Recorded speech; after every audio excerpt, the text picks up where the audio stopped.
جہار کے لوگوں پر مہربانی کرنے والے، جہاں بھی لوگوں کی تخصیص کرتے ہیں۔ میرا عقیدہ، میرا نظریہ، اہل سنت کا نظریہ وہ یہ ہے کہ مصطفیٰ کی رحمت ایک تو عالم پر فقط نہیں، عالمین پر۔ عالمین کتنے ہیں بھائی؟ جتنے بھی ہیں،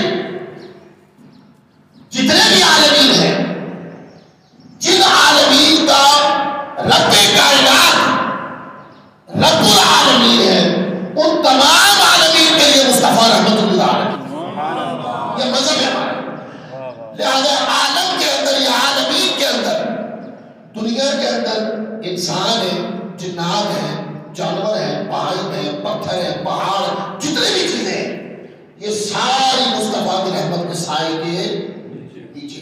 کیا مصطفیٰ ان پر بھی رحمت ہے؟ بھئی ہاں، مصطفیٰ ان پر بھی رحمت ہے۔ سبحان اللہ۔ کیسے؟ آقا علیہ السلام مسجد نبوی میں بیٹھے تھے، کسی جگہ آرام فرما تھے، ایک اونٹ آیا اور وہ آ کر حضور علیہ السلام کے سامنے اس نے سجدہ کر دیا، حضور کے سامنے سجدہ کر دیا، اور وہ اپنے مالک کی شکایت کرنے لگا۔ وہ کہنے لگا کہ یا رسول اللہ، میں ساری زندگی اس مالک کی خدمت کرتا رہا، اور اب میں بوڑھا ہو گیا ہوں تو یہ مجھے ذبح کرنے کا ارادہ رکھتے ہیں، میری سفارش کریں کہ کہیں کہ مجھے ذبح نہ کریں۔ حضور نے فرمایا کہ یہ تمہاری شکایت کر رہا ہے، اور یہ اونٹ کہہ رہا ہے کہ میں نے ساری زندگی آپ کی خدمت کی ہے، اور جب میں بوڑھا ہو گیا ہوں تو مجھے ذبح کرنے کا ارادہ رکھتے ہیں، نہ کریں۔ اب بتائیں، جانوروں پر میرے مصطفیٰ کی رحمت ہے کہ نہیں؟ بولیے۔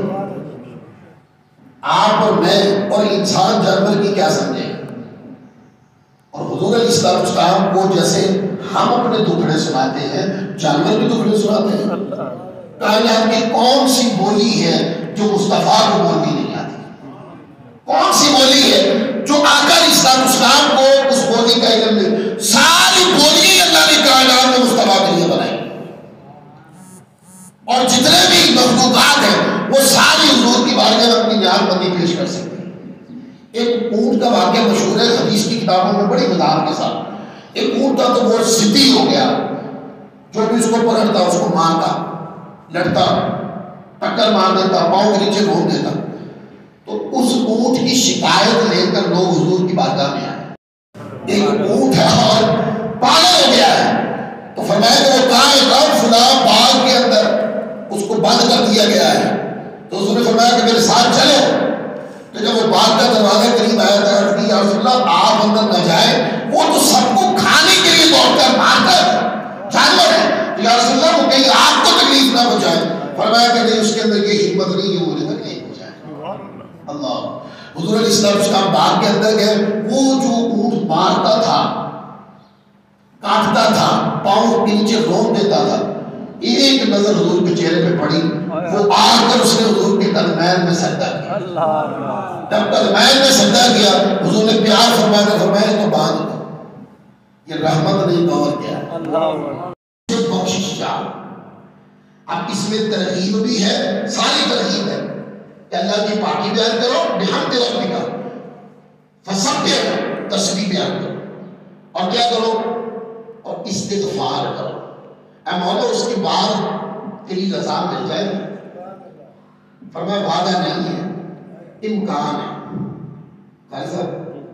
وعدہ نہیں ہے، امکان ہے کہ خلوص نیت سے کیا ہوگا تو مل جائے گا، پر وعدہ بڑی توجہ سے وعدہ نہیں ہے۔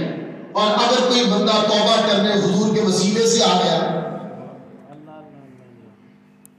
تصویر سے نہیں، حضور کے وسیلے سے آ گیا، تو قرآن پاک بیان کرتا ہے وَلَوْ أَنَّهُمْ إِذْ ظَلَمُوا